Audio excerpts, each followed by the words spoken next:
জি, আলহামদুলিল্লাহ ভালো আছি। আপনি কেমন আছেন? আলহামদুলিল্লাহ। অনেক কষ্ট হয়েছে আসতে। হ্যাঁ, একটু। রাস্তাতে অনেক জ্যামে পড়তে হয়, অনেক কষ্ট পোহাতে হয়। আসলে প্রতিনিয়ত ঢাকায় যে পরিমাণে জ্যাম বেড়ে যাচ্ছে আমাদের জন্য অনেক কষ্টের বিষয় হয়ে দাঁড়িয়েছে, কষ্ট হচ্ছে। জাযাকুমুল্লাহ তাআলা রেডিও পিপলসের পক্ষ থেকে অনেক কষ্ট করে আমাদের স্টুডিওতে আসার জন্য। সুপ্রিয় দর্শক শ্রোতা, মন খুলে কথা বলুন, প্রশ্ন করুন। আজকে প্রশ্নের জবাব দিবেন। আহ আমরা প্রতিদিন আপনাদের প্রশ্নের জবাব দিয়ে থাকি। বাংলাদেশের প্রখ্যাত বিদগ্ধ এক একজন ইসলামিক স্কলার আমরা নিয়ে আসি। তো আজকে আমরা যাব হাফেজ মাওলানা মোহাম্মদ জাকারিয়া হাফেজহুল্লাহর কাছে। শেখ, আপনি সে শুনছিলেন, সেটা দিয়ে যদি আমরা শুরু করি তারপরেই আমরা মূল আলোচনায় যাব। যেটি হলো যে মহারানা, হ্যাঁ, আমাদের পুরুষদের একটা স্বভাব হয়ে গেছে, কালচার হয়ে গেছে যে বিবাহ পড়ানো হয়, এত টাকা মহারণা ধার্য করে আমরা বিবাহ অনুষ্ঠানে যাই, বিবাহ হয়। কিন্তু বিবাহ হওয়ার পরেও দাদি নানি বা বড় বোন বা ফুফি যারা আছে তারা শিখিয়ে দেয় যে তুমি তোমার বোর কাছ থেকে একটু মাপ চেয়ে নিবা, একটু ই করবা, আজকে রাত যেহেতু বাসরের রাত। আসলে এটা কতটা যুক্তিযুক্ত? নাকি স্ত্রীর মহারণা সঠিকভাবে আদায় করা এবং আদায় করতেই হবে, এই ব্যাপারটা যদি বলতেন।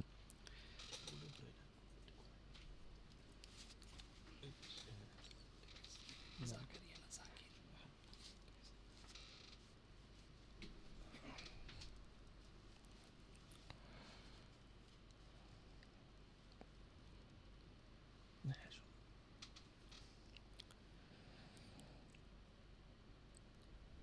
আলহামদুলিল্লাহ। যিনি প্রশ্ন করেছেন আসলে যে মহারানা, এটা আমাদের সমাজে আসলে যেটা আপনি বলছিলেন যে প্রচলিত আছে, অনেকে মাপ চেয়ে নেয় স্ত্রীর কাছে। কিন্তু আসলে এটা শরীয়তে যেটা বলা হয়েছে, মহারানা স্বামীর স্ত্রীর জন্য তাকে আদায় করে দিতে হবে। এটাই নিয়ম। তাকে ক্ষমা চাইবে কেন? এটা শরীয়তের একটা বিধান, তাকে অবশ্যই তাকে এটা ফরজ বিধান, এটা আদায় করে দিতে হবে। স্বামীর প্রতি এটা একটি হক এবং অধিকার স্ত্রীর একটি। জি, ধন্যবাদ হাফেজ মাওলানা মোহাম্মদ জাকির হোসাইন। আহ, আমি দর্শকদের উদ্দেশ্যে একটু ক্ষমা চেয়ে নিচ্ছি, আমাদের বিজ্ঞ আলোচকের নামটি আমি জাকারিয়া বলে ফেলেছি, আসলে এই জন্যে আমি সরি। তো আজকে আমরা ইসলাম ও জীবন ঘনিষ্ঠ বিষয় নিয়ে কথা বলবো। আহ, শাইখের কাছে আমি যাব। আজকে যে বিষয় নিয়ে কথা বলবো, অধিকার। আমরা প্রতিটি মানুষ অধিকারের জন্য আন্দোলন করি, অধিকারের জন্য আমরা ঘরে বসে থাকতে পারি না। কি নারী, কি নারী, কি পুরুষ। তো এই বিষয় নিয়ে, এই বিষয়ের উপরে আমরা কিছু কথা বলবো। তো মরনা, আপনি বাংলাদেশের প্রখ্যাত একটি মসজিদে আছেন, খতিবের দায়িত্ব পালন করছেন। তো আপনি যদি আজকে অধিকারের ব্যাপারে কথা বলতেন, যে একজন সন্তান বাবার কাছে কি অধিকার আছে, বাবার কাছে ছেলের কি অধিকার আছে, মায়ের কাছে ছেলের কি অধিকার আছে, ছেলের মায়ের কাছে কি অধিকার আছে, বা একজন মুসল্লির ইমামের কাছে কি অধিকার আছে, একজন ইমামের মুসল্লির কাছে কি অধিকার, আবার মুসল্লির কাছে ইমামের কি অধিকার, একজন যিনি রাষ্ট্রপ্রধান তার কাছে জনগণের কি অধিকার, আবার রাষ্ট্রপ্রধানের কাছে জনগণের কি অধিকার, অর্থাৎ এক কথায় অধিকার সম্পর্কে যদি আপনি একটু কথা বলতেন দর্শকদের উদ্দেশ্যে। ধন্যবাদ আপনাকে। আসলে অধিকার যদি আমরা দেখি, অধিকারের ক্ষেত্রে পিতামাতার যেমনিভাবে সন্তানের প্রতি অধিকার আছে, আবার সন্তানদেরও পিতামাতার প্রতি কিন্তু অধিকার আছে এবং হক আছে। যেটা আমরা অনেক সময়, ম্যাক্সিমাম সময় শুনতে পাই যে পিতামাতার খেদমত বা পিতামাতার হক সন্তান আদায় করবে। এটা আমরা ম্যাক্সিমাম সময় কিন্তু আমরা অনেক বক্তা বা অনেক আলোচক হ্যাঁ, তার এটা করে থাকে। কিন্তু সেটা আমরা ম্যাক্সিমাম জানি, পিতামাতার জন্য সন্তান খেদমত করবে, তাদেরকে ভালোবাসবে, দেখাশোনা করবে, যেটা কোরআনুল কারিমে আল্লাহ সুবহানাহু ওয়া তাআলা সূরা বনী ইসরাঈলের ভিতরে কিন্তু বলেছেন, জি, ওয়াকাদা রব্বুকা আল্লা তা'বুদু ইল্লা ইয়াহু ওয়া বিল ওয়ালিদাইনি ইহসানা। জি, সেখানে চমৎকারভাবে আল্লাহ সুবহানাহু ওয়া তাআলা কিন্তু তার দৃষ্টান্ত দিয়েছেন, সেটা আমরা মোটামুটি জানি। কিন্তু যেটা আমাদের এখন সমাজে বেশি আরও জানার দরকার, সেটা হলো যে পিতামাতার সন্তানের প্রতি হক রয়েছে, জি যার জন্য আমাদের আজকে সমাজে যুব সমাজ বলেন বা সন্তানগুলি কিন্তু নষ্ট হয়ে যাচ্ছে জি পিতামাতা সঠিকভাবে হক আদায় না করার কারণে। রাইট। অর্থাৎ আমরা শুধু ছোটবেলা থেকে একটা বিষয় শুনে আসছি যে সন্তান মানে পিতামাতার প্রতি সন্তানের দায়িত্ব কর্তব্য, কিন্তু সন্তানের প্রতি যে পিতামাতার দায়িত্ব কর্তব্য রয়েছে এই বিষয়টি কিন্তু আমাদের মানে আলোচনার অগোচরেই রয়ে গেছে, যার কারণে আজকের সমাজে কিশোর গ্যাং, মাদকদ্রব্য, জেনা, ব্যভিচার, লুণ্ঠন, চুরি, ডাকাতি বেড়ে যাচ্ছে। জি জি। তো চমৎকার একটি বিষয় আজকে আমাকে আপনি দিয়েছিলেন। তো এই বিষয়টি আজকে দর্শকদের উদ্দেশ্যে আমি আপনার মাধ্যমে একটু ক্লিয়ার করতে চাই যে একজন আহ, বাবা মায়ের সন্তানের প্রতি কি অধিকার রয়েছে, কি দায়িত্ব রয়েছে। এতদিন আমরা শুনেছি যে মা বাবার প্রতি সন্তানের দায়িত্ব, আর আজকে শুনবো সন্তানের প্রতি পিতামাতার দায়িত্ব।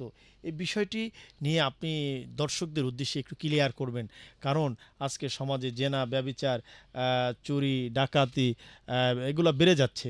তো এগুলোর থেকে আমাদেরকে পরিত্রাণ পেতে হবে। জি, আপনাকে ধন্যবাদ। আপনি আসলে চমৎকার করে বলছিলেন যে আমরা সন্তানদেরকে আল্লাহ সুবহানাহু ওয়া তাআলা যে দিক নির্দেশনা দিয়েছে, নবীজির সুন্নাত আদর্শ কিন্তু নবীজি রেখে দিয়ে গেছেন যে সন্তানকে জন্মর পর থেকে একবারে কিভাবে তাকে লালন পালন করব। এই বিষয়টা কিন্তু আমাদের অনেকেরই জানা, আবার অনেকের জানলেও কিন্তু মানার ক্ষেত্রে আমরা মানতে পারি না। এরকম একটি বিষয়, আপনি একটা সন্তান বাচ্চা যখন জন্মগ্রহণ করবে, জন্মগ্রহণ পরে ইসলাম কী দিক নির্দেশনা আল্লাহ সুবহানাহু ওয়া তাআলা দিয়েছেন এবং নবীজি সাল্লাল্লাহু আলাইহি সাল্লামের কী আদর্শ সেখানে রয়েছে। যেমন জন্মের পরে যখন আদর্শ সন্তান যদি আপনি গড়তে চান, তাহলে যেটা আমরা পেয়েছি সর্বপ্রথম আপনাকে এক একজনের এক এক মতে অনেকগুলো হক সন্তানের জন্য পিতামাতার জন্য রয়েছে অধিকার। জি সেখানে সর্বপ্রথম আপনাকে যেটা করতে হবে, সন্তানের জন্য সর্বপ্রথম আদর্শ একজন মা নির্বাচন করতে হবে। কারণ রাইট। সন্তান প্রতিপালনের ক্ষেত্রে আমরা যেটা দেখি যে পিতার চাইতে মা অনেক সে ভূমিকা রাখেন ভূমিকা ভূমিকা। রাখেন। কারণ পিতা সে দেখা গেছে সে ব্যবসার উদ্দেশ্যে বা চাকরির উদ্দেশ্যে বিভিন্ন কাজ ক্ষেত্রে কিন্তু তারা চলে যায়। সেক্ষেত্রে সন্তান দেখাশোনার ক্ষেত্রে কিন্তু আমাদের মায়ের ভূমিকা অনেক বেশি। তাই সেক্ষেত্রে যদি একজন আদর্শবান মা হয়, দিনদার, মুত্তাকি, আল্লাহওয়ালা মা হয়, সেক্ষেত্রে জি তার সন্তানকে কিন্তু সে আদর্শবান হিসেবে গড়ে তুলতে পারে। এরপরে দ্বিতীয়ত আমরা যেমনটা আদর্শবান সন্তান আপনাকে আল্লাহর কাছে চাইতে হবে। যেমনটা হজরত ইব্রাহিম আলাইসাল্লাম কিন্তু আল্লাহর কাছে দোয়া করেছিলেন, রব্বি হাবলি মিনাস সালিহিন। এবং জি জাকারিয়া আলাইসাল্লাম সেও কিন্তু আল্লাহর কাছে দোয়া করছিলেন, রব্বিলা তাজারুনি ওয়াংতা খৈরুল ওয়ারিসিন। এভাবে কিন্তু তারা দোয়া করছিলেন। তাই সন্তান মায়ের গর্ভে আসার আগ থেকেই আল্লাহর কাছে চাইতে হবে সন্তান যে আল্লাহ আমাকে নেককার, সুষ্ঠু, আদর্শবান সন্তান আপনি দান করেন। জি এরপরে সন্তান যখন দুনিয়ায় চলে আসবে, দুনিয়ায় আসার পরে পিতামাতার হক হলো আদর্শবান সন্তান যদি আপনি গড়তে চান, সন্তানের কানে আজান দেওয়া। এই যে একটি বিষয়, এটা কিন্তু আমরা আধুনিকতার ছোঁয়া এমনটা পেয়েছে। আধুনিকতা আমাদের দেখা যায় মা বোনদের বাচ্চা হয় হাসপাতালে, ক্লিনিকে, তখন আমরা যে মানুষ কি বলবে আমরা আজান দেই না, জি আজান আমরা দেই না, অর্থাৎ দুনিয়াতে আসার পরে প্রথম হুকুমটাই আমরা লঙ্ঘন আমরা করতেছি। লঙ্ঘন করতেছি। অথচ দেখা যায় আজানের একটা প্রভাব কিন্তু ওই সন্তানের ভিতরে পড়ে। পরবর্তীতে যেই সন্তানের কানে সর্বপ্রথম আজান দেওয়া হয়, আশা করা যায় ওই সন্তান সে পিতামাতার নাফরমানি হবে না, পিতামাতার দুশ্মন হবে না, পিতামাতার খেদমতের ক্ষেত্রে আদর্শবান সন্তান হিসেবে এটা একটি বড় ধরনের একটা এফেক্ট পড়ে। কারণ আজানের শব্দটা এটা স্বয়ং আল্লাহ সুবহানাহু ওয়া তাআলার শব্দ, এটা কোনো দুনিয়ার কোনো মানুষের শব্দ না। যেটা আমরা আজানের যে শব্দগুলি, যেই সাহাবাই কেরাম তিনি স্বপ্নের মাধ্যমে পেয়েছিল, জি তারপর নবীজিকে যখন বলেছিলেন, নবীজি বলছে হ্যাঁ ঠিক আছে, এটা আমিও এভাবে স্বপ্নে দেখেছি। তার মানে আজানের শব্দগুলো আল্লাহর শব্দ। সর্বপ্রথম বাচ্চার কানে যদি আজানের শব্দ যায়, তাহলে ওই বাচ্চার প্রতি আদর্শবান সন্তান হিসাবে একটা এফেক্ট পড়বে। এরপর ধাপে ধাপে দেখা গেছে যখন সন্তান আস্তে আস্তে বড় হবে, তাহনিকের একটি সুন্নত আছে। তারপরে সন্তান বড় হওয়ার পরে তখন তাকে দ্বীনে ইলম শিক্ষা দিতে হবে। আমরা দ্বীনে ইলম একজন মানুষের জন্য চলার জন্য বাস্তব জীবনে যতটুকু শেখা দরকার, এতটুকু কিন্তু শিখতে হবে সকলের জন্য, নারী পুরুষ সবার জন্য কিন্তু ফরজ।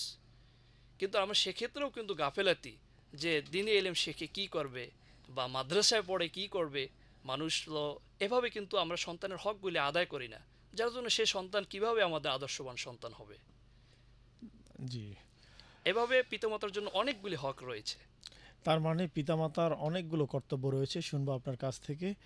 আমাদের মাঝে আরেকজন বাংলাদেশের প্রথিতযশা ইসলামিক স্কলার, জনপ্রিয় মিডিয়া ব্যক্তিত্ব, বাংলাদেশের ওয়েস জগতের এক অনন্য নাম, আমাদের প্রিয় মানুষ, শ্রদ্ধাভাজন হজরতুল্লাহ মাওলানা অলিউল্লাহ পাটুরি হাফেজাহুল্লাহ আমাদের মাঝে উপস্থিত হয়েছেন।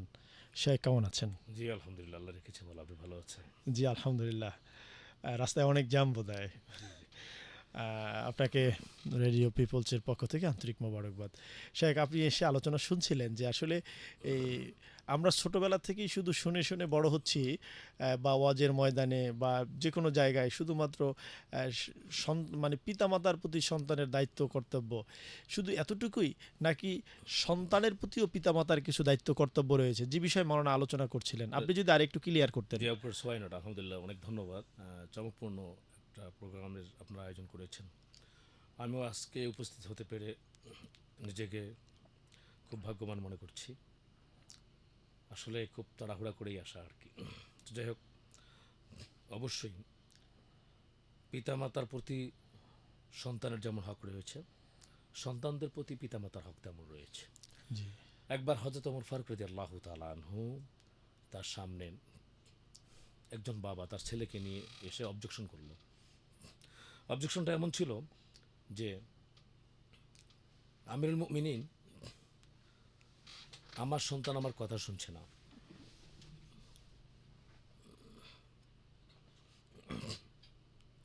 আমিরুল মুমিনিন, আমার সন্তান আমার কথা শুনছে না। তো যখন হযরত ওমর ফারুক রাদিয়াল্লাহু তাআলা আনহু প্রশ্ন করলেন যে, কী খবর, তুমি তোমার বাবার কথা কেন শুনছো না? যেহেতু পিতামাতার কথার ব্যাপারে আল্লাহ সুবহানাহু ওয়া তাআলা কালামে মাজিদে বলেছেন যে, ওয়াকাদা রাব্বুকা আল্লা তা'বুদু ইল্লা ইয়াহু ওয়া বিল ওয়ালিদাইনি ইহসানা ইম্মা ইয়াবলুগান্না ইনদাকাল কিবারা আহাদুহুমা আও কিলাহুমা ফালা তাকুল লাহুমা উফফিন ওয়া লা তানহারহুমা ওয়া কুল লাহুমা কওলান কারীমা ওয়াখফিদ লাহুমা জানাহা যুল্লি মিনার রাহমাহ ওয়া কুর রাব্বিরহামহুমা কামা রাব্বায়ানি সগীরা। আল্লাহ সুবহানাহু ওয়া তাআলা বললেন যে, আদেশ তোমাদের রব দিয়েছেন আরও, তিনি বিনা ইবাদত করিও না কারো। পিতামাতার সাথে করো সদ্ব্যবহার, জীবদ্দশায় যদি তাহারা তোমার বার্ধক্যে উপনীত হয়, শিষ্ট আচরণ যেন তোমাদের রয়। এমনকি কেন শব্দ হেন ধমকের সাথে বলিও না যেন। দোয়া চাওয়ারও যে হেরপ মোদের, তোমার দয়া যেন হয় উভয়ের। শৈশবে তারা মোড়ে পেলেছে যেমন যেমন ছিল তাদের লালন পালন। সুবহানাল্লাহ বিহামদি। এখানে আমরা যে বুঝতে পারলাম যে আল্লাহ সুবহানাহু ওয়া তাআলা ইবাদতের পরেই তো আসলে পিতামাতার হকে আদায় করার জন্য বলেছেন। আর এখানে সন্তান যারা আছে তারা শব্দ পর্যন্ত পিতামাতার সামনে উচ্চারণ করবে না, যে তারা এতটুকু কষ্ট পায়। তাহলে এখন সন্তানদের যেরকম রেসপন্সিবিলিটি রয়েছে, এবার পিতামাতার কী রেসপন্সিবিলিটি? তো আমিরুল মুমিনিন হযরত ওমর ফারুক রাদিয়াল্লাহু তাআলা আনহুর সামনে যখন সন্তানকে নিয়ে আসা হলো, আর আপনি জানেন যে অর্ধজাহানের যারা খলিফা ছিলেন হযরতে ওমর ফারুক রাদিয়াল্লাহু তাআলা আনহু, তো তিনি অবশ্যই ন্যায় একজন বিচারক, ন্যায় একজন শাসক, ন্যায় একজন প্রশাসক তিনি। তো হযরত ওমর ফারুক রাদিয়াল্লাহু তাআলা আনহুকে জিজ্ঞেস করলো ওই সন্তানটি যে, আমিরুল মুমিনিন, যে শুধু কি আমাদেরই দায়িত্ব রয়েছে, রেসপন্সিবিলিটি রয়েছে, পিতামাতার কি কোনো দায়িত্ব নেই? বলে, হ্যাঁ অবশ্যই পিতামাতার দায়িত্ব রয়েছে। এক নম্বর হচ্ছে যে দায়িত্ব হচ্ছে যে ওই সন্তানের জন্য একটি ভালো মা উপহার দিবে, ভালো মা। তো 2 নম্বর রেসপন্সিবিলিটি হচ্ছে তার একটা ভালো নাম রাখবে। 3 নম্বর হচ্ছে তাকে কোরআন শিখাবে, আদব কায়দা শিক্ষা দেবে। এটা মূলত প্রাইমারি লেভেলের শিক্ষা। তো অবজেকশন করলো যে, আমিরুল মুমিনিন, আমার মা ছিল সিন্দুর বান্দি, আমি তেমন ভালো মা আমি পাইনি, নাম্বার 1।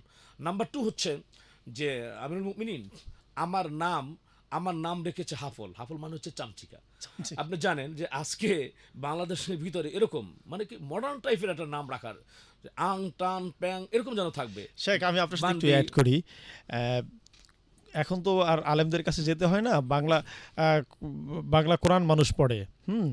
তো বাংলা কোরআন পড়তে যাই এখন বলে ফেলছে, নাম রাখছে কালবুন। নাউজুবিল্লাহ। এখন বলতেছে এই কালবুন, এখন কালবুন মানে হচ্ছে কুকুর।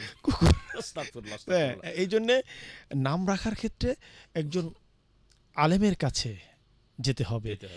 এবং অর্থবহ নাম রাখতে হবে। অর্থবহ। যেমন হাদিস শরীফের মধ্যে আসছে যে বাবা মা যখন জাহান্নামী হয়ে যাবে, কোনো আমল পাবে না, তখন আল্লাহ দেখবেন যে সন্তানের কি নাম রাখছে, এই ভালো একটা নাম রাখার কারণেও কিন্তু সুবহানাল্লাহ, মা সুবহানাল্লাহ। বাবাকে আল্লাহ জান্নাত দিয়ে দেবে। সুবহানাল্লাহ। আপনি তো আলহামদুলিল্লাহ ওয়াজ মাহফিল করেন। আমার একটা অভিজ্ঞতা আর কি, মানে একটা জি। ইন্টারেস্টিং একটা ব্যাপার স্যাপার। একজন ভিজিটিং কার্ড আমাকে দিল, আমাকে দিয়ে বলল যে হুজুর আমার প্রতিষ্ঠানটা একটু দেখে যান, একটু আসবেন দয়া করে। কি নাম? ওখানে লেখা আছে আলাক এন্টারপ্রাইজ। তো আমি আলাক এন্টারপ্রাইজ, আমি আসলে কিংকর্তব্য বিমূঢ় হয়ে গেলাম, আশ্চর্য হয়ে গেলাম যে আলাক কোত্থেকে আপনি রাখলেন? হুজুর, যে যে আয়াতটি প্রথম নাজিল হয়েছে, যে আল্লাহ তাআলা বলছেন ইকরা বিসমি রাব্বিকাল্লাযী খলাক খলাকাল ইনসানা মিন আলাক ইকরা ওয়া রাব্বুকাল আকরাম আল্লাযী আল্লামা বিল কলাম। আপনি জানেন এখানে পড়ার কথা আছে, যেখানে আল্লাহ সুবহানাহু ওয়া তাআলা বলছেন যে পড়ো হে নবী, তোমার রবের নামে সৃষ্টি করিলেন যিনি তোমার এই ধরা দামে জমাট রক্তে মানব সিজিলেন তিনি, পাঠ করো সে প্রভুর নামে দয়ালু যিনি। এখানে আলাক হচ্ছে কি নাপাক পানি, তাহলে তার নামটা হলো কি নাপাক পানি এন্টারপ্রাইজ। জি। নাউজুবিল্লাহি মিন যালিক। তো এর জন্য তাহলে জি শায়েক, আমাদের একটি ফোন কল আছে, আমরা একটি ফোন কল জি নিচ্ছি। জি অবশ্যই অবশ্যই।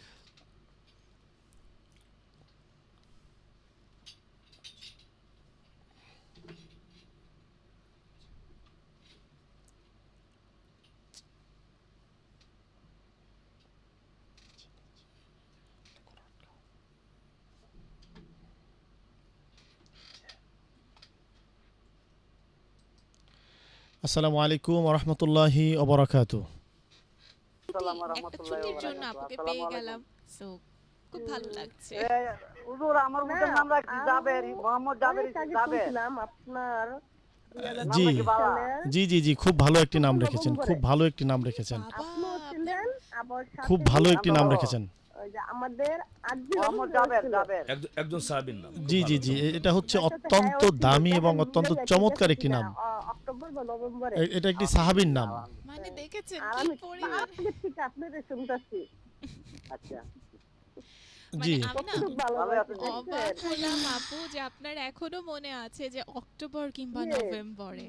থ্যাংক ইউ জি, সো আল্লাহ তাই মাচ। না, ভালো শুধু রেখেছেন। রবীন্দ্র ভাই জি। এটাও বলছে যে এই আপনার শুতে রবীন্দ্র ভাই বলতেছে রিজন ভাইয়ার ডায়লগ হাই হাই হই হই। আমাদের বোধহয় একটু আর শব্দ আপনারা হচ্ছে। দুজন দুজন বলতেছেন যে রিজন ভাইয়ারে খুব মিস করতেছেন। একদমই ঠিক কথা বলেছেন। ঠিক আছে। আর রিজন ভাই হয়েছে আমার প্রথম আরজি, আমি হেয়ার শুদা শুরু করছি। আমি আসলে বুঝতে পারি নাই যে রেডিও সেন্টারে এত সুন্দর সুন্দর অনুষ্ঠান হয় আপু।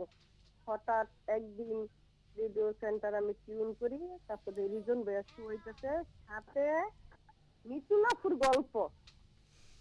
দুর্দান্ত কিছুদিন আগে একটা মিতুলাফুর কথা বলবো ব্যাপার। না? হ্যাঁ, মানে মিতুলাফুর বুঝতে পারি না আমি কি রে, রেডিও সেন্টারে সরাসরি একটা মানুষের কথা, কারণ কি? তারপর মানে শুনতেছি রাত্রে। সুপ্রিয় দর্শক শ্রোতা, আপনারা শুনছেন পিপলস রেডিও 91.6 FM 91.6। ইসলাম ও জীবন ঘনিষ্ঠ জানার ইচ্ছে অনুষ্ঠানে আপনাদেরকে আন্তরিক মোবারকবাদ জানাই, প্রীতি ও শুভেচ্ছা জানাই। আমি সাইফুর রহমান সাইদি। ইসলাম ও জীবন ঘনিষ্ঠ জানার ইচ্ছে অনুষ্ঠানে আপনি ফোন করুন 09644500500 এই নাম্বারে। সুপ্রিয় দর্শক শ্রোতা, আজকে আমরা কথা বলছি হক নিয়ে। তার পাশাপাশি আমি আরেকটি কথা বলবো হকের সাথে সংশ্লিষ্ট, যেটি হচ্ছে লেবাস, অর্থাৎ পোশাক পরিচ্ছদ। বর্তমান সময়ে আমরা অধিকার নিয়ে মাঠে ঘাটে আমরা আন্দোলন করি, রাস্তায় পড়ে থাকি। আমাদের আরেকটি ফোন কল আছে। আসসালামু আলাইকুম ওয়া রাহমাতুল্লাহ। এই পাবো। ওয়ালাইকুম আসসালাম ওয়া রাহমাতুল্লাহি ওয়া বারাকাতুহু। হুজুর আসসালামু আলাইকুম। আমার একটা প্রশ্ন আছে। জি, বলুন। তবে হ্যাঁ হুজুর বেতের নামাজ কি আপনার কাজা করা যায়? আর বেতের নামাজ কাজা করলে যে দাবরায় দোয়াটা কি হবে? অবশ্যই জি, অবশ্যই। আপনি সঙ্গেই থাকুন, আমাদের বিজ্ঞ আলোচক আপনার প্রশ্নের উত্তর দেবেন ইনশাআল্লাহ তাআলা।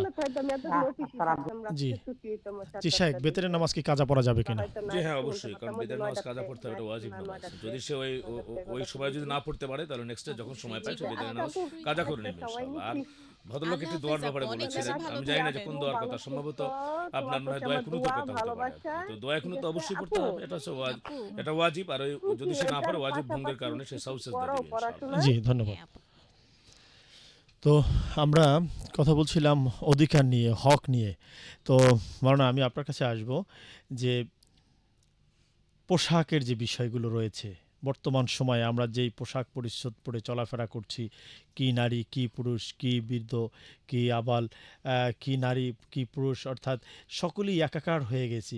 তো এই লেবাসুত তাকওয়া জালিকা খয়ের, এই পোশাক সম্পর্কে যদি আপনি কিছু বলতেন।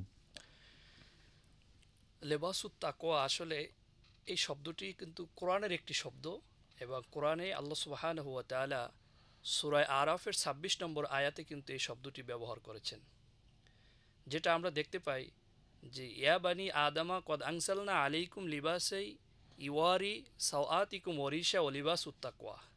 আল্লাহ সুবহানাহু ওয়া তাআলা সেখানে বলেছেন যে হে বনি আদম, তোমাদের জন্য আমি পোশাকের ব্যবস্থা করেছি, পোশাক দিয়েছি, যেটা তোমাদের সতরকে ঢেকে রাখবে, তোমাদের গোপন অঙ্গকে ঢেকে রাখবে, এবং ওরিশা, তোমাদের সৌন্দর্য মণ্ডিত করবে হলো তোমাদের পোশাক।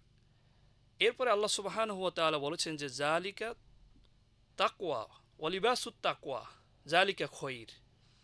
আর সেই পোশাকের ভিতরে তাকওয়ার পোশাকটাই হলো উত্তম পোশাক। এখানে একটি বিষয় আমাদের বুঝতে হবে যে পোশাকের সাথে আল্লাহ সুবহানাহু ওয়া তাআলা তাকওয়াকে কেন নিয়ে আসলেন। যে তাকওয়া আমরা বাহ্যিকভাবে দেখি যে আমাদের পোশাক দিয়ে আমাদের শরীর ঢেকে থাকে, তারপরে আমাদের শরীর, তারপরে গোপনাঙ্গ সতর ঢেকে থাকে, কিন্তু আরেকটা হলো তাকওয়া। তাকওয়া কোথায় থাকে? মানুষের অন্তরে এবং কলবে, যেটা আমরা হাদিসে রাসূলুল্লাহ সাল্লাল্লাহু আলাইহি ওয়াসাল্লাম বলেছেন আত্তাকওয়া হাহুনা, আত্তাকওয়া হাহুনা, আত্তাকওয়া হাহুনা ইশিরুন ইলা সদরিহি সালাসু মাররাত। যে তিনবার নবীজি এভাবে বলেছেন। আর যখনই মানুষের অন্তরে তাকওয়াটা বদ্ধমূল হয়ে যাবে, তখন তার সেই তাকওয়াটা ছড়িয়ে পড়বে তার মাথায়, তাকওয়াটা ছড়িয়ে পড়বে তার চোখের চাহনিতে, তাকওয়াটা ছড়িয়ে পড়বে তার কথা বলায়, তাকওয়াটা ছড়িয়ে পড়বে তার দাড়িতে, একেবারে চতুর্দিকে তার তাকওয়াটা ছড়িয়ে পড়বে। তখনই কেবল তার লেবাসুত তাকওয়ার পোশাকটাও তার শরীরের ভিতরে ছড়িয়ে পড়বে। আর এই তাকওয়ার পোশাকটা, এটা কিন্তু এই যে পোশাকটা, এটা আল্লাহ সুবহানাহু ওয়া তাআলা মানুষ সৃষ্টির শুরু থেকেই কিন্তু নিয়ে আসছে। যেটা আমরা দেখতে পাই যে আল্লাহ সুবহানাহু ওয়া তাআলা মানুষ সৃষ্টি করেছেন, সাথে সাথে পোশাকও দিয়েছেন। আদম আলাইহিস সালাম যখন জান্নাতে ছিলেন, তখন কিন্তু আল্লাহ সুবহানাহু ওয়া তাআলা তাকে জান্নাতে তার পোশাক দিয়েছিলেন। এবং বর্তমানে তো আমরা এটা মানতেছি না। বর্তমানে তো আমরা আমাদের যার খেয়াল খুশি অর্ধলঙ্গ, বেহায়াপনা, এবং এই যার কারণে সমাজে জেনা, ব্যভিচার এবং ধর্ষণ বেড়ে যাচ্ছে। তো আল্লাহ রব্বুল আলামিন বলছেন লেবাসুত তাকওয়া যালিকা খয়র, অর্থাৎ তাকওয়ার পোশাকই হচ্ছে উত্তম পোশাক। আর এখন আমরা যেই পোশাক দেখতেছি, তো এই ব্যাপারটা আপনি দর্শকদের উদ্দেশ্যে যদি একটু ক্লিয়ার করতেন। জি শাইখ, সেটা হলো যে আমরা যদি দেখি পোশাক চার প্রকার। একটা হলো ওয়াজিব পোশাক, যেটা দ্বারা আমাদের গোপনাঙ্গ বা সতরকে ঢেকে রাখবে। আর একটা হলো মুস্তাহাব পোশাক, সংক্ষেপে বলতেছি, যেটা হলো মানুষের পরিপাটি, পরিষ্কার পরিচ্ছন্ন উত্তম পোশাক পরিধান করা। আল্লাহ সুবহানাহু ওয়া তাআলা ইন্নাল্লাহ জামিউন ইউহিব্বুল জামাল, তিনি সৌন্দর্যকে ভালোবাসেন, এই একটা বিষয়। আর আরেকটা হলো হারাম পোশাক, আরেকটা হলো সুন্নত পোশাক। হারাম যেটা, এটা নিয়ে একটু কথা বলতে হবে। সেটা হলো যে হারাম, পুরুষের জন্য রেশমের পোশাক পরা হারাম, জি, এবং নারীরা রেশমের পোশাক পরিধান করবে, স্বর্ণ অলংকার পরিধান করবে। পুরুষের জন্য রেশমের পোশাক এবং স্বর্ণ পরিধান করা হারাম। যে পুরুষ দুনিয়ায় রেশমের পোশাক পরিধান করবে, জান্নাতে সে রেশমের পোশাক পাবে না। কারণ দুনিয়ায় রেশমের পোশাক পুরুষের জন্য হারাম, জান্নাতে পুরুষের জন্য কি সেটা হালাল করে দেবেন, আল্লাহ তাআলা ব্যবস্থা করে দেবেন। জি, এরপরে হলো হারাম পোশাকের ভিতরে নারীর পোশাক পুরুষে পরে, পুরুষের পোশাক নারীর পরে। এ ব্যাপারে কিন্তু নবীজির সরাসরি লানত বলা হয়েছে। আবু দাউদ শরীফের ভিতর হাদিসটা আসছে, নবীজি বলেছেন আর রজুলু আর মারআতু লিবসাতাল মারআতি ওয়াল মারআতি তালবিসু লিবসাতা রজুল।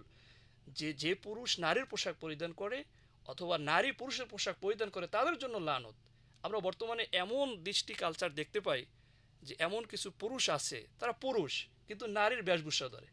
আপনি দেখবেন সোশ্যাল মিডিয়ায় একটা জিনিস খুব ভাইরাল হইতে আছে, সেটা হলো যে এই যে এডলফ খান। আমি মানে আস্তাগফিরুল্লাহ, মানে আশ্চর্য হয়ে যায়। আচ্ছা, ইয়াদলফ খান কি পুরুষ না? না মানে সেটাই এটা লেডিস না লেডাস বুঝাই যায় না। কিছু বোঝা যায় না কিন্তু। শায়েখ, আমি বলতেছি সেটা হলো যে একে আবার আমাদের দেশে সুদর্শন পুরুষ হিসেবে পুরস্কার, যারা সুদর্শন পুরস্কার হিসেবে পুরস্কার দিচ্ছে, তাদের রুচি কোথায় গেছে একটু চিন্তা করেন। মানে ও তো একজন পুরুষ, কিন্তু ওকে দেখে বোঝা যায় না যে ও কি লেডিস নাকি হাফ নাকি নারী। শেখ, আপনি যদি একটু বলতেন এই একে যারা আপনার এই অ্যাডলভ না, আমি কাউকে ব্যঙ্গ করছি না, আস্তাগফিরুল্লাহ। তো এই যে নারীদের পোশাক পুরুষরা পরে, তারপরে বিভিন্ন বেশভূষা ধরে একে আবার সুদর্শন পুরুষের পুরস্কৃত করা হচ্ছে, আসলে এদের রুচিবোধের সম্পর্কে যদি আপনি একটু বলতেন। নাউজুবিল্লাহি মিন যালিক, অত্যন্ত আফসোস, দুঃখ আর পরিতাপের বিষয়। আপনি দেখুন, যেখানে বলা হয়েছে পবিত্র কোরআন মাজিদে, উলিল মুমিনিনা ইয়াগুদ্দু মিন আবসারিহিম ওয়া ইয়াহফাযু ফুরুজাহুম ওয়া কুলিল মুমিনিনা ইয়াগুদ্দুনা মিন আবসারিহিম ওয়া ইয়াহফাযনা ফুরুজাহুন্না। পুরুষদেরকে বলা হয়েছে যে তোমরা পরনারী থেকে নিজেদের চোখ নিম্নগামী রাখো, জি। আর মেয়েদেরকে বলা হচ্ছে যে পরপুরুষ থেকে তোমাদের চোখকে নিম্নগামী রাখো। আর এখানে দেখেন অবাধ মেলামেশা। শুধু তাই না, আপনি যদি আজকে আমাদের বাংলাদেশে শেখ, একটি ফোন কল আছে।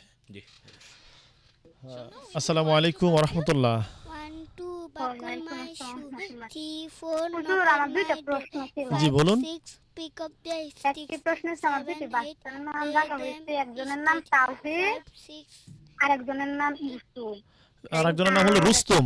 ইউসুফ মনে হয়। হ্যাঁ, ইউসুফ। ইউসুফ, জি। একটা প্রশ্ন হচ্ছে, নবীর নাম রাখা যাবে কিনা, এটা তো একটু আপনি তো বলতেন। আপনার তিনি নবীদের বড় নাম হয়ে রেখেই কি হতে দিয়েছেন, চাও? ইউসুফ একজন নবীর নাম। আপনি আপনার সন্তানের একজন নবীর নাম রেখে দিয়েছেন, ইউসুফ একজন নবীর নাম। আর তাওহীদ হচ্ছে একাত্মবাদ। তুমি জানো? নাম দুটোটাই অত্যন্ত ভালো নাম রেখেছেন, ধন্যবাদ বাসায় আপনাকে। পড়াশোনা করো? করি। আচ্ছা, ঠিক আছে, তুমি মনোযোগ দিয়ে পড়াশোনা করবে। জি। জি, আলহামদুলিল্লাহ আলহামদুলিল্লাহ। যেটি আমি বলছিলাম আসলে আপনার প্রশ্নের আগে, তো দেখুন, যেখানে আল্লাহ রাব্বুল আলামিন নিষেধ করেছেন, নবী করিম সাল্লাল্লাহু আলাইহি ওয়াসাল্লাম জানতেন যে এমন একটা সময় একটা আসবে, ফিতনা ফাসাদের যে যুগটা, যে সময়টা। আজকে দেখুন অবাধে মেলামেশা। বিশেষ করে আপনি দেখেন আজকের এই প্রোগ্রামকে বলতে হয় যে বাংলাদেশের গেলামান নাই, আমরা বিদ্যুৎ করছি না, টল করছি না, গেলামান নাই, কিচ্ছু নাই, এডুকেশনাল কোয়ালিফিকেশন কিচ্ছু নাই। যেমন ধরেন নামের আগে হিরো লাগাইছে, আপনি জানেন যে হিরো আলম, সে এরকমভাবে অবাধ মেলামেশা বাংলাদেশকে কি উপহার দিচ্ছে। আর কয়েকদিন পরে আমরা নোংরামি শুনি। এরপর দেখুন আপনার প্রিন্স মামুন, এর আগে ছিল লায়লা, পরে এখন আবার মোহনা। এগুলো ফেসবুকে ভরে যাচ্ছে পাপ পঙ্কিলতার মধ্যে তারা না, আমি ঢুকে আপনাকে গিয়েছে। বলি, এটা তো ফেসবুকে যারা করছে, কন্টেন্ট করছে, তাদের একটা বিজনেস। তাদের একটা বিজনেস। অথচ দেশের সন্তানদের চরিত্র হরণ হচ্ছে। আমি আসছি জি। আমি আসছি। চরিত্রহরণ হচ্ছে, এগুলো আসলে মনে হচ্ছে যেন দেখার যেন কেউ নেই। আসলে একসময় তো আমরা কথা বলতাম যে মগের মূল্য পেয়েছো। আমার মনে হয় আপনি আমার সাথে একমত হবেন যে মগের মূল্য শেষ, এখন জগের মূল্য শুরু হয়ে গেছে। যে ব্যাপারটা হচ্ছে এমনভাবেই আর কি চলতেছে আমাদের কালচার। নাউজুবিল্লাহ মিন যালিক। তো এই যে অ্যাডলব খানের কথা আপনি বলছেন, তারা না পুরুষ, আপনার না তারা এরকমভাবে আপনার মেয়ে, তো তারা সমাজের ভিতরে অশ্লীলতা ছড়াচ্ছে, আর মানে তাদেরকেই এক শ্রেণীর মানুষ সমাজের ভিতরে বাহবা দিচ্ছে। নাউজুবিল্লাহ মিন যালিক। নবী করিম সাল্লাল্লাহু আলাইহি ওয়াসাল্লাম স্পষ্টভাবে বলেছেন, আপনি জানেন, মান তাশাব্বাহা বিকওমিন ফাহুয়া মিনহুম। যারা আপনার ইহুদি এবং খ্রিস্টান, যারা অন্যান্য ধর্মাবলম্বী যারা আছে, আমরা মুসলিম যারা, তাদেরকে আজকে বলছি, অন্য যারা আজকে শ্রোতা রয়েছেন বা যারা শুনছেন তাদেরকে আমি বলছি না, আমাদের মুসলমান যারা, বিশেষ করে আমাদেরকে বলা হচ্ছে যে ইহুদি খ্রিস্টান কালচার যারা আছে, যে কালচার গ্রহণ করবে, হ্যাঁ, অবশ্যই তাদের সাথে তাদের হাসর হবে। জি, ধন্যবাদ। আমরা শুনবো আপনার কাছ থেকে। আপনি অত্যন্ত চমৎকার আলোচনা করছিলেন। আপনার সন্তানের হকের ব্যাপারে কিছু কথা রয়ে গেছে। জি, অবশ্যই এটা আমরা শুনবো। আমরা শুনবো। সুপ্রিয় দর্শক শ্রোতা, আপনারা শুনছেন পিপলস রেডিও 91.6 FM 91.6। আসলে আমাদের স্টুডিওতে আজকে বিদগ্ধ দুজন প্রথিতযশা আলেমের উপস্থিতি আলহামদুলিল্লাহ আমাদেরকে মুগ্ধ করেছে। আপনারা আপনাদের প্রশ্নের উত্তরগুলো জেনে নিন। ফোন করুন 09644500500 এই নম্বরে। মোহতারাম, আপনি আলোচনা করছিলেন, আমি অ্যাডলব খান থেকে আবার একটু আমাদের মোহতারাম পাটোয়ারি হুজুরের কাছে চলে গিয়েছিলাম। তো এরপরের যে আপনার আলোচনাটুকু ছিল। জি, আমি বলতেছিলাম যে পুরুষের জন্য হারাম যেটা পোশাক, জি। আমরা দেখি বর্তমানে যে পুরুষ নারীর পোশাক পরছে, নারীরা পুরুষের পোশাক পরছে। জি। মা বোনদের ক্ষেত্রে কিন্তু তাদেরকে আল্লাহ সৃষ্টি করেছেন আলাদা সৌন্দর্য দিয়ে, তাদের পোশাকের ক্ষেত্রেও কিন্তু আলাদা আল্লাহ সুবহানাহু ওয়া তাআলা দিয়েছেন। সেক্ষেত্রে এমন কিছু মা বোনরা আছে, তারা পুরুষের মতো শার্ট পরে, প্যান্ট পরে, যখন আমরা রাস্তাঘাটে হাঁটতে যাই, এটা কি মেয়ে লোক নাকি পুরুষ সেটা কিন্তু বোঝা যায় না। এদের জন্য কিন্তু নবীজির কড়া লানত দিয়েছেন তাদের জন্য। এবং পুরুষের জন্য হারাম যেটা পোশাক তারা পরবে না, বিধর্মীদের পোশাক, আটোসাটো পোশাক, যেই পোশাক পরিধান করা একেবারে নিষেধ করা হয়েছে। কিন্তু আমাদের যুব সমাজে দেখা যায় আটোসাটো পোশাক তারা পরিধান করতে খুব ভালোবাসে। কিন্তু পুরুষের জন্য পোশাক পরতে হবে ঢিলা ঢালা শালীন পোশাক পরতে হবে। তারপরে দেখা যায় উপর থেকে যেই পোশাকগুলো আমরা পরি নিচ পর্যন্ত ঝুলাইয়া, যেমন করে আপনার শার্ট বলেন, পাঞ্জাবি বলেন, জুব্বা বলেন, লুঙ্গি বলেন, প্যান্ট বলেন, এগুলি পুরুষের জন্য টাকনুর উপরে পড়তে হবে।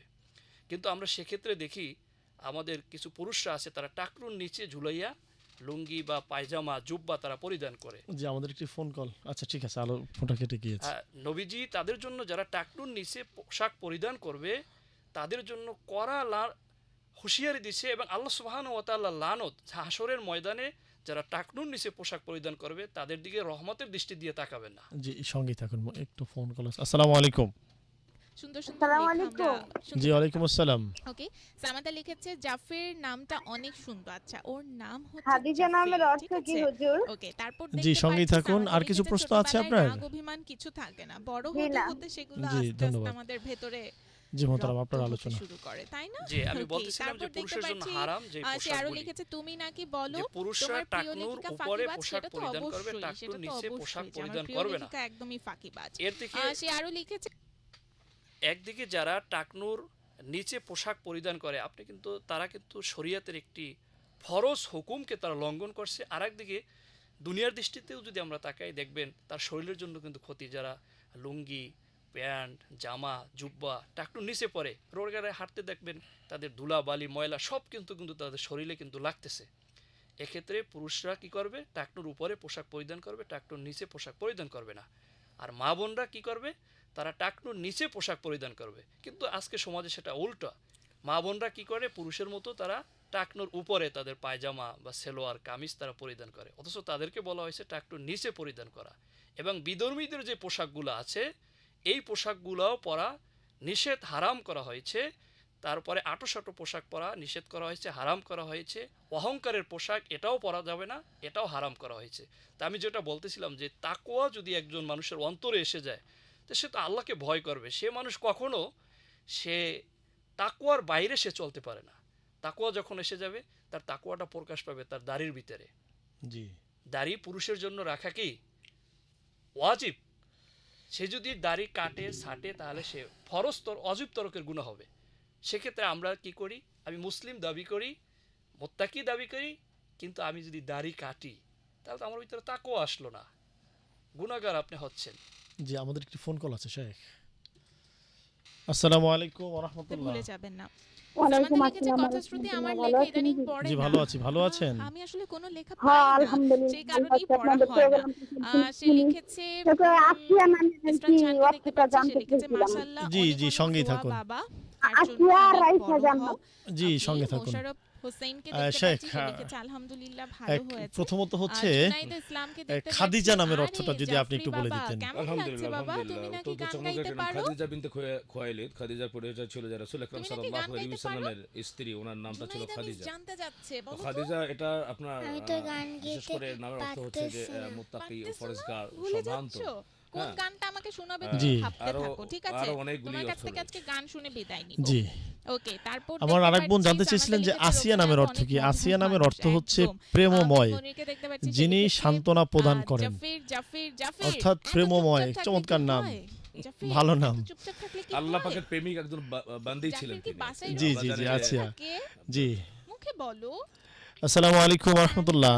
আমার মনে ওয়ালাইকুম আসছে না। আসসালাম। আচ্ছা, ওর হুজুর এখন আমার একটা মনে প্রশ্ন আসছে ছিল। না। জি, বলুন। আর ও আসলে এরকম চুপচাপই এই যে থাকে। অনেক So anyway, হুজুরে আজকের দেখি যে শোয়ের জুব্বা পরতে গিয়ে একদম টাকনুর নিচে চলে যায়, লম্বা জুব্বা পরে। চাই আমার সাথে কে যুক্ত তো হয়ে আছে এই মুহূর্তে। সেই ক্ষেত্রে হ্যালো, তার ইমামতি আসসালামু করা আলাইকুম। চলবে টাকনুর নিচে কাপড় পরে চলে গেলে? জি, মুফতি ওলিউল্লাহ পাটোয়ারি সাহেব। শুভ সকাল, জি আলহামদুলিল্লাহ, ভালো আছি। আন্তরিক কে ধন্যবাদ। বলছেন? অত্যন্ত কোথা থেকে চমকপূর্ণ বলছেন? ভাবে বলেছেন। আমি বাংলাদেশে দেখিনি কখনো যে টাকা নিচে কোনো এটা ইমাম সৌদি আরবে আমরা সাহেব যখন বলেছেন। হজে যাই তখন বেশিরভাগ এখন দেখি। ব্যাপারটা হচ্ছে কি, আসলে ইসলাম হচ্ছে জি। কমপ্লিট করার লাইফ। যদি ইমাম জি। সাহেব পরে, ইমাম সাহেব যদি চুরি করে, কেমন তাহলে তো আছেন তার জন্য বাবু মাসালা আপু? আলাদা হবে না, সবার জন্য সমান। সবার জন্য সমান। তোমার তো ব্যাপারটা হচ্ছে যে সে তাকওয়ার খেলাফ কাজ করছে। হ্যাঁ, যদি ওখানে যদি স্থানীয় যদি কোনো ভালো ইমাম যদি না থাকে বা আপনার তাহলে তার নামাজ হয়ে যাবে, নামাজে কোনো সমস্যা হবে না, কিন্তু তাকওয়ার খেলাফ, নামাজ সুন্নাহর খেলাফ আর কি হলো, যে করবে সে গুনাহগার হবে আর কি ইনশাআল্লাহ। জি, শেখ আপনি দুইটি পয়েন্ট, যে বাচ্চাদের যে দুইটি পয়েন্ট, হ্যাঁ, আসলে আপনাকে ধন্যবাদ। চমকপূর্ণ একটি কথা ছিল, তা হচ্ছে যে ওই যে হযরত ওমর ফারুক রাদিয়াল্লাহু জি। তাআলা আনহু তো যখন তাকে জিজ্ঞেস করা হলো যে ওই যে বাচ্চাটি বললেন যে আমিরুল মুমিনিন যে সন্তানের কোনো হক আছে কিনা, বলে হ্যাঁ অবশ্যই আছে। 3টি হকের কথা বলা হলো। নাম্বার 1 হচ্ছে ভালো একটি মা উপহার দিবে এবং ভালো একটি নাম রাখবে এবং তাকে কোরআন সুন্নাহ এবং শিক্ষা দিবে, ইসলামিক শিক্ষায় তাকে শিক্ষিত করবে। তো প্রথম তো তার আপনার ভালো একটি মা হলো না, সিন্দুর বান্দি ছিল। দ্বিতীয় কথা হচ্ছে যে শেখ, নাম রাখলো, ভুল একটি ফোন রাখলো। কল আছে। জি। আসসালামু আলাইকুম। তাই না? আসসালামু আলাইকুম। জি, ওয়ালাইকুম আসসালাম। আপনাকে শুনতে পারছে, ওর কাছ থেকে কোনো কিছু জানার হুজুর। কিংবা বলার থাকলে জি, বলুন। বলতে হ্যাঁ, পারছেন। আমার প্রশ্ন, আমার ওই ছেলের নাম রাখছি নবী হোসেন, এতে কি কোনো সমস্যা হয়? জি, সঙ্গী থাকুন, আমাদের বিজ্ঞ আলোচক প্রশ্ন উত্তর দিবেন। শেখ নবী হোসেন নাম ভালো রেখেছে। লাগছে। জি তাই। তুমি তো অনেক ছোট, কিন্তু আসসালামু আলাইকুম ওয়া রাহমাতুল্লাহ। তোমারও ছোট ভাই আছে, তার কাছে তুমি অনেক বড় ভাইয়া, তাই না? জি, বলুন। জি। তুমি একটা কবিতা শোনাবে? আপনার ওই যে টেলিফোন থেকে কথা বলায় আপনার সাউন্ড একটু লো হচ্ছে। আপনি বোধহয় মগবাজার থেকে ফোন করেছেন। ভুলে টুইঙ্কেল গেছো। টুইঙ্কেল জি, বলুন। জি, বলুন। জি আচ্ছা হুজুর, ধরেন কারো ঠান্ডার সমস্যা থাকে, তো অলসো হাই যেমনটা আমার আর কি ঠান্ডার সমস্যা লাইক এ ডায়মন্ড। আপনার কথাটা বোঝা যাচ্ছে না। আপনি একটু মোবাইল থেকে ফোন করলে বোধহয়। যতটুকু বুঝলাম ঠান্ডার প্রবলেম বলতেছে, বাদ বাকিগুলো পরে আর কি হচ্ছে না। বাকিগুলো কি বলবো, শোনা যাচ্ছে না কি? জি, বলুন, বলুন। সময় মাস্টার্স জি, পরীক্ষা তো দিয়ে একটু এই ছোট ছোট আমার বাবুদেরকে পড়াতাম। রাতে অথবা বিকালে ওদের সন্ধ্যা জন্য করে চকলেট নিয়ে গোসল ফরজ ক্লাসে হলে কি করবো ঢুকতাম। আমি? তখন যে গোসল বাবুটা করা আমার কান্না নিষেধ, করতো, দেখা গেছে ডাক্তার চার বছর নিষেধ 4.5 করেছেন। বছর মায়ের জন্য কি কান্না করতে পারি আমি? করতো। জি, সঙ্গী তো থাকুন। আমি তো মা জি, চকলেট আনতে পটল হুজুর। গিয়েছে বলে বলে বলে জি ওদেরকে আলহামদুলিল্লাহ, শান্ত করে উনি বসায় চমকপূর্ণ এবং প্রয়োজনের আয়োজনে দৈনন্দিন আমাদের যে প্রশ্নের সম্মুখীন হতে হয়, তেমন একটি গুরুত্বপূর্ণ প্রশ্ন করেছেন। তা হচ্ছে যে আসলে ব্যাপারটা হচ্ছে যে আল্লাহ পাক কালামে মাজিদে বলছেন লা ইউকাল্লিফুল্লাহু নাফসান ইল্লা উসআহা। হ্যাঁ, ওনার যদি গোসলের হাজত হয় আর যদি ডাক্তার নিষেধ করেন যে গোসল করলে প্রবলেম হবে, শারীরিক কোনো ব্যাপক কোনো ক্ষতি হবে, তাহলে উনি তায়াম্মুম করে নিতে পারেন। আর যদি উনি মনে করেন যে না ক্ষতি হবে না আলহামদুলিল্লাহ, তাহলে উনি গোসল করবেন। যেমন নবী করিম সাল্লাল্লাহু আলাইহি ওয়াসাল্লামের জি, সময়। শেখ আরেকটি ফোন কল আছে। জি জি জি। আসসালামু আলাইকুম। ওয়ালাইকুম আসসালাম। বলছিলাম যে রাইসা জান্নাত নামটা কি ভালো কিনা? অবশ্যই ভালো নাম্বার। রাইসা জান্নাত। রাইসা জান্নাত, আপনি তো জান্নাতই রেখে দিয়েছেন এখানে। চমৎকার একটি নাম। আমাদের বিজ্ঞ আলোচক আপনার রাইসা জান্নাতের নামের অর্থ বলে দিবেন, সঙ্গেই থাকুন।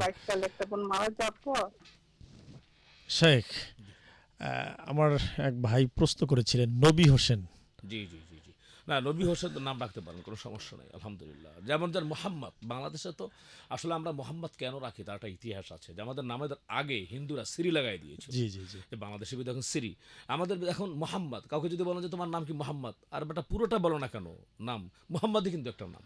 জি, এখন যদি নবী হোসেন, হ্যাঁ, যদি সে নাম রাখে কোনো সমস্যা নেই আলহামদুলিল্লাহ। জি।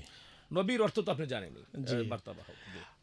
শেখ, আমি আপনাদের সাথে আজকে একটু গল্পের কায়দায় প্রোগ্রামটা নিয়ে নিয়েছি। হ্যাঁ হ্যাঁ হ্যাঁ। যে বিষয়টি হলো, আমাদের এখানে বিভিন্ন ধরনের প্রশ্ন আসে, আমরা উত্তর দেওয়ার চেষ্টা করি এবং দিয়ে থাকি। হ্যাঁ হ্যাঁ। এবং আমার বিশেষ করে আমার মোহতারিমা বোনেরাই বেশি করে মানে প্রশ্ন করে থাকেন, জানার আগ্রহ থাকে। কিন্তু আজকে আপনাদের দুইজনের কাছ থেকে আমি একটি বিষয় একটু ক্লিয়ার করতে চাই জাতির উদ্দেশ্যে। সেটি হলো, আমি খুব কষ্ট নিয়ে বা খুব আবেগ নিয়ে এই কথাটা বলতে চাচ্ছি। এই জন্যে, আমি একজন মুসলিম, আমার নামের আগে মোহাম্মদ, শেষে ইসলাম, হোসাইন, রহমান সব আছে। দেন আমি দাড়ি রাখি না, সময়ভাবে নামাজ পড়ি না, আমি হারাম হালাল ভেদাভেদ করি না, আমি কোনটা ন্যায় কোনটা অন্যায় আমি বুঝেও না বোঝার ভান করে সমাজে চলাফেরা করি। আমি পরিবারের কাছে খুব মানে রাগান্বিত বা বিকৃত মস্তিষ্কের একজন মানুষ হিসাবে, মানে খুবই আক্রমণাত্মক হ্যাঁ, থাকে। বাহিরে আমি খুব ভালোভাবে চলি। তো এইটার থেকে ভালো হওয়ার যদি একটু পরামর্শ দিতেন। জি আলহামদুলিল্লাহ, আল্লাহ তাআলা কোরআন মাজিদে বলেছেন, আপনি জানেন যে আল্লাযীনা ইউনফিকুনা ফিস সাররাই ওয়াদ দাররাই ওয়াল কাযিমিনা আল গায়যা ওয়াল আফিনা আনিন নাস ওয়াল্লাহু ইউহিব্বুল মুহসিনিন। আল্লাহ সুবহানাহু ওয়া তাআলা বলেছেন যে যদি তারা আল্লাহ পাকের ভালোবাসা পেতে চায়, তো তাদের এই কোয়ালিটি এবং তাদের এই সিফাত এবং গুণাবলী থাকবে। তা হচ্ছে যে আল্লাযীনা ইউনফিকুনা ফিস সাররাই ওয়াদ দাররাই, তারা সচ্ছল অবস্থায় অসচ্ছল অবস্থায় আল্লাহ পাকের রাহে তারা দান করবে। এবং পরের সিফাত গুণাবলী হচ্ছে ওয়াল কাযিমিন আল গাইজ, নিজের ক্রোধকে রাগকে তারা দমন করবে। এবং ওয়াল আফিনা আনিন নাস, মানুষদেরকে ক্ষমা করবে। এই জি। কয়টা সিফাত গুণাবলী যার থাকবে, তো আল্লাহ তাআলা বলছেন সে মুহসিন আর আল্লাহ পাকের পেয়ারা বান্দাবান্দি হয়ে গেল। আল্লাহ ইউহিব্বুল মুহসিনিন, আল্লাহ তাআলা তাদেরকে ভালোবাসবেন। আরেকটি হচ্ছে, আপনি যদি বলছেন একটা আসলে হৃদয়ের একটা আক্ষেপ কষ্ট, আমাদেরও এরকম একটি আক্ষেপ কষ্ট, মুসলমান হয়ে যদি সে কোরআন এবং সুন্নাহ অনুযায়ী যদি না চলে, যেমন এটা তো নবী করিম সাল্লাল্লাহু আলাইহি সাল্লাম বলে গিয়েছেন যে তারাকতু ফিকুম আমরাইন লান তাদিদু মা তামাসসাকতুম বিহিমা কিতাবাল্লাহ ওয়া সুন্নাত রাসূলি সাল্লাল্লাহু আলাইহি সাল্লাম, I am living for two things, the Quran and Sunnah, you will never be led to an evil path if you follow this two things strictly। নবীজি বলছেন যে দুইটা জিনিস তোমাদের জন্য রেখে গেল। রেখে দিলাম, বিশেষ করে আপনার যে কষ্ট আক্ষেপ, তাহলে এই আক্ষেপটা দূর হয়ে যাবে। আজকে কেন মুসলমানরা লাঞ্ছিত, বঞ্চিত, অবহেলিত, নির্যাতিত, নিষ্পেষিত, উপেক্ষিত, তার কারণটা কি? আমরা এই দুইটা রাস্তা থেকে হারিয়ে গিয়েছি। যেমন নবীজি বলছেন দুটি জিনিস রেখে গেলাম তোমাদের জন্য, কোরআন এবং হাদিস খানি করবে সদা গণ্য, কোরআন এবং হাদিসটা বাই করবে ধারণ যারা, রাসূল বলেন কবুও তারা হবে না পথ হারা। এবং আল্লাহ তাআলা কালামে মাজিদে বলছেন ইয়া আইয়ুহাল্লাযীনা আমানু দুখুলু ফিস সিলমি কাফা, তোমরা ইসলাম নামক ঘরের ভিতরে পরিপূর্ণভাবে প্রবেশ করো। তাহলে দেখেন আমাদের সোসাইটির ভিতরে, ঘরের ভিতরে আমরা যেখানে যাই না কেন, আমাদের পরিপূর্ণ পূর্ণাঙ্গ ইসলাম কোথাও যেন নাই, আমরা যেন মানতে পারছি না। কেমন যেন আমাদের মানে একটা, আপনি যেটা বলছেন যে আক্রমণাত্মক ভাগ মানার মাদ্দা, সেটা নাই। এখন ব্যাপারটা হচ্ছে যে এটা এক নম্বর মেডিসিন হচ্ছে যে, তা হচ্ছে যে আমাদের মধ্যে নম্রতা, উদারতা, মহানুভবতা, ভালোবাসা, এটি আজকে উঠে গিয়েছে। জি শায়েখ, আমি আবারও আপনার কাছে আসব। আমি শায়েখ আপনার কাছে আসতে চাই, আপনার থেকে একটু দর্শকদের উদ্দেশ্যে যদি আপনি ক্লিয়ার করতেন যে তাকওয়ার পোশাক এটি কি শুধু জামা কাপড়, নাকি একজন মানুষের মাথা থেকে পা পর্যন্ত তিনি কি করে চলবেন, কি করে নিজেকে সাজাবেন, কি করে তিনি সমাজে মানুষের সামনে প্রতিষ্ঠিত হবেন, নিজেকে প্রেজেন্ট করবেন, এটা কোন ক্যাটাগরির হওয়া বাঞ্ছনীয়? জি, আপনি চমৎকার বলেছেন।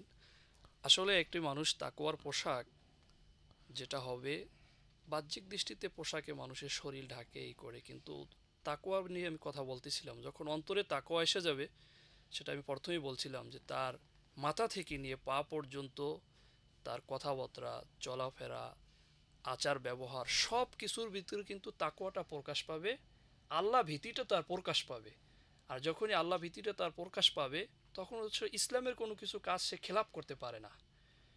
আল্লাহ যেভাবে, একটা মানুষের এবাদতটা কি জিনিস, এবাদত বলতে আমরা যেটা বুঝি যে নামাজ, রোজা, হজ, যাকাত ইত্যাদি, এগুলো তো আছেই, কিন্তু একটা মানুষের জন্ম থেকে নিয়ে মৃত্যু পর্যন্ত তার সব কিছু, তার চাকরি বলেন, ব্যবসা বলেন, তার কথাবার্তা বলেন, সব কিছু কিন্তু করতে হবে আল্লাহ এবং তার রাসূলের তরিকা মতন।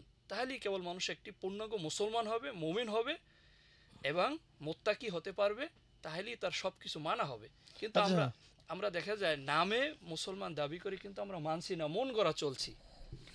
আচ্ছা, আমি আপনার থেকে আরেকটা বিষয় জানবো যে যারা আত্মীয়তার হক ছিন্ন করে, আত্মীয়তার হক, আল্লাহ রসুল বলছে যে আত্মীয়তার হক ছিন্নকারী জাহান্নামে যাবে। তো জানার পরেও যারা আমরা আত্মীয়তার হক ছিন্ন করছি, আত্মীয়র সাথে ভালো আচরণ করছি না, আত্মীয় স্বজনের খোঁজ খবর রাখছি না, দেন নিজের আমিত্ব নিয়ে আমরা পড়ে আছি, তাদের ব্যাপারে আপনার কি নসিহত থাকবে?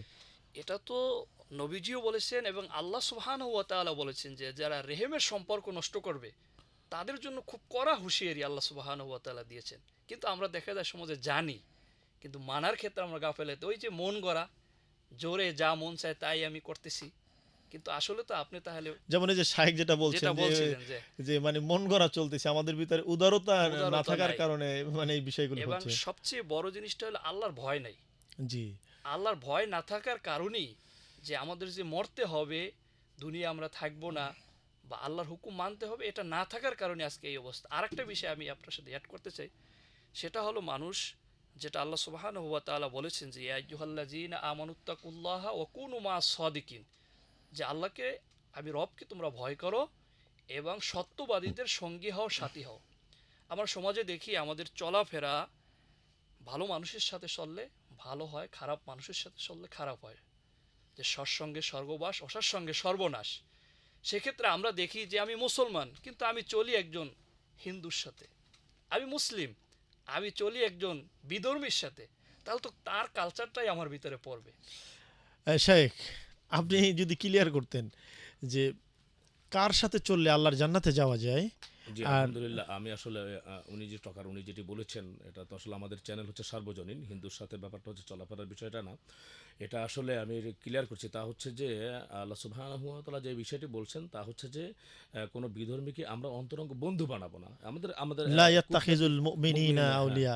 আউলিয়া এবং আপনার মুসলমানের বন্ধু হবে। তো সেই ক্ষেত্রে তাদের সাথে তো চলাফেরা, ওঠা বসা, কোনো ব্যাপারে কূটনৈতিক সম্পর্ক বা ব্যবসা বাণিজ্য লেনদেন সেভাবে চলা যেতে পারে। না, আল্লাহ রাসূল তো বিধর্মীর সাথে কেনাবেচা করতে বলেছেন, লেনদেন আন্তরিক করার। সম্পর্ক যেটা বন্ধুত্ব যেটা আছে সেটা তাদের সাথে করা যাবে না। জি। তাদের সাথে আমরা সৌজন্যমূলক আচরণ করব। বিশেষ করে আপনি অবাক হবেন, আমি যেখানে আসলে বসবাস করি ঠিকানা নাইবাও দিলাম, আমার সামনেও আপনার একজন হিন্দু, হ্যাঁ পিছনেও হিন্দু।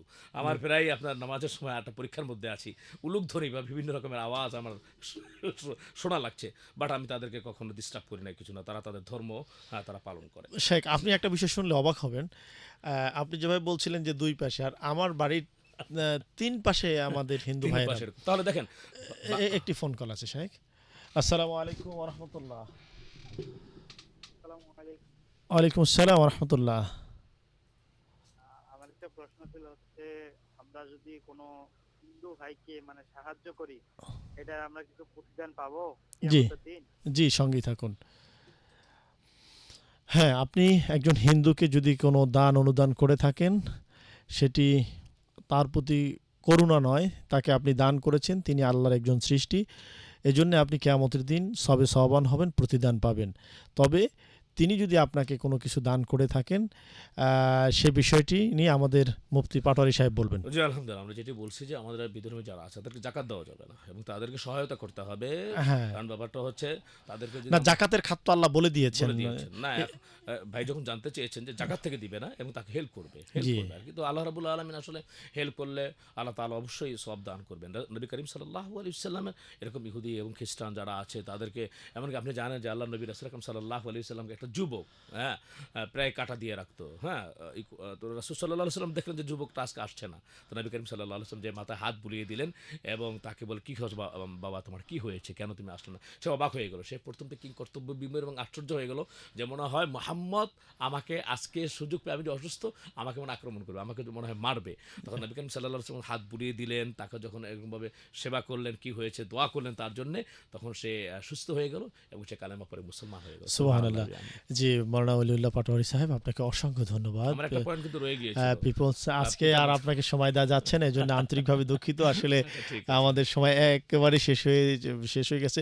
আপনি 30 সেকেন্ড আপনার পয়েন্টে বলে ফেলুন। 30 সেকেন্ডের পয়েন্ট হচ্ছে যে শেষে যেটা হয়েছিল যে যখন অবজেকশন করেছিল আর কি, যে আমিরুল মুমিনিন, বিশেষ করে আমার মা, 3 নম্বর পয়েন্টটা যে আছে, আজকে বাবার আমি খেদমত করব কিন্তু বাবা আমাকে ইসলাম শিক্ষা দেয় না, কোরআন শিক্ষা দেয় না। তখন ওমর ফারুক রাদিয়াল্লাহু তাআলা আনহু বলেছেন, এই দরবার এখনই ত্যাগ করো, তুমি তোমার কোনো হকই তো আদায় করো না সন্তানের জন্য, এখন তুমি আসছো সন্তান তোমার হক আদায় করো না, তুমি এখন এই অবজেকশন নিয়ে আসছো। তো ওমর ফারুক রাদিয়াল্লাহু তাআলা আনহু, তার মানে কঠোর। হ্যাঁ, তার মানে আপনি হক আদায় করবে না, তুমি হক চাচ্ছ। তার মানে গাছ যদি আপনি আম গাছ লাগান, তাহলে সেখান থেকে আপনি লেচুর আশা করতে পারেন না। আপনি যদি বেল গাছ লাগান, সেখান থেকে কাঁঠালের আশা করা যায় না। অর্থাৎ আপনি যেই গাছ লাগাবেন, অর্থাৎ আপনার সন্তানকে যদি আপনি আল্লাহ রাসূলের সাথে পরিচয় করিয়ে দেন, দ্বীনি শিক্ষায় শিক্ষিত করেন, দেন পৃথিবীর মধ্যে, আমি এখানে অনেকবার চ্যালেঞ্জ করেছি এবং কন্টিনিউ কিন্তু আপনারা দেখছেন, দর্শকরা শুনছে, যে পৃথিবীর মধ্যে, নট বাংলাদেশ, যে একজন আলেম বা একজন আল্লাহ রসুলের পথে চলে এরকমের একজন মানুষের পিতামাতা বৃদ্ধাশ্রমে আছে, কেউ দেখাতে পারলে আমি গত জুমায় বলেছি, আমি চ্যালেঞ্জ করেছি, আর কোনোদিন মিডিয়াতে কথা বলবো না। ধন্যবাদ আমাদের সম্মানিত প্রিয় শায়েখ মাওলানা ওলিউল্লাহ পাটোয়ারী, আপনাকে পিপলস রেডিওর স্টুডিওতে এসে সময় দেওয়ার জন্য। মাওলানা, আমরা একেবারেই সময় শেষ করে ফেলেছি, তো আপনি 30 সেকেন্ডে যদি আপনার বক্তব্যটা শেষ করতেন। জি, আমি সর্বশেষ যেটা বলবো যে একজন মানুষ যদি ভালো পথে সে চলতে চায়, ভালো লাইনে আসতে চায় খারাপ লাইন থেকে, তো এই যে একটা সঙ্গ মানুষের, এদিক থেকে তার পরিবর্তন হতে হবে। যে ভালো মানুষ, আল্লাহ ওয়ালা, সত্যবাদী, সৎ সঙ্গে স্বর্গবাস, অসৎ সঙ্গে সর্বনাশ। জি মোহতারাম, আপনাকে অসংখ্য ধন্যবাদ। নবীজি বলেছেন, আল মারউ মান আহাব্বা ইলাই, যে যার সাথে মহব্বত করবে তার সাথেই কিন্তু তার তার হাসর হাসর হবে। হবে। জি, ধন্যবাদ মোহতারাম, পিপলস রেডিওর স্টুডিওতে এসে সময় দেওয়ার জন্য আপনাকেও ধন্যবাদ। সুপ্রিয় দর্শক শ্রোতা, আজকে এ পর্যন্তই। আগামী পর্বে আপনাদের সাথে কথা হবে। সে পর্যন্ত ভালো থাকুন, সুস্থ থাকুন, এ প্রত্যাশায় আল্লাহ হাফেজ। আসসালামু আলাইকুম ওয়া রাহমাতুল্লাহি ওয়া বারাকাতুহু। ওয়ালাইকুম আসসালাম রহমতুল্লাহ বরকাত।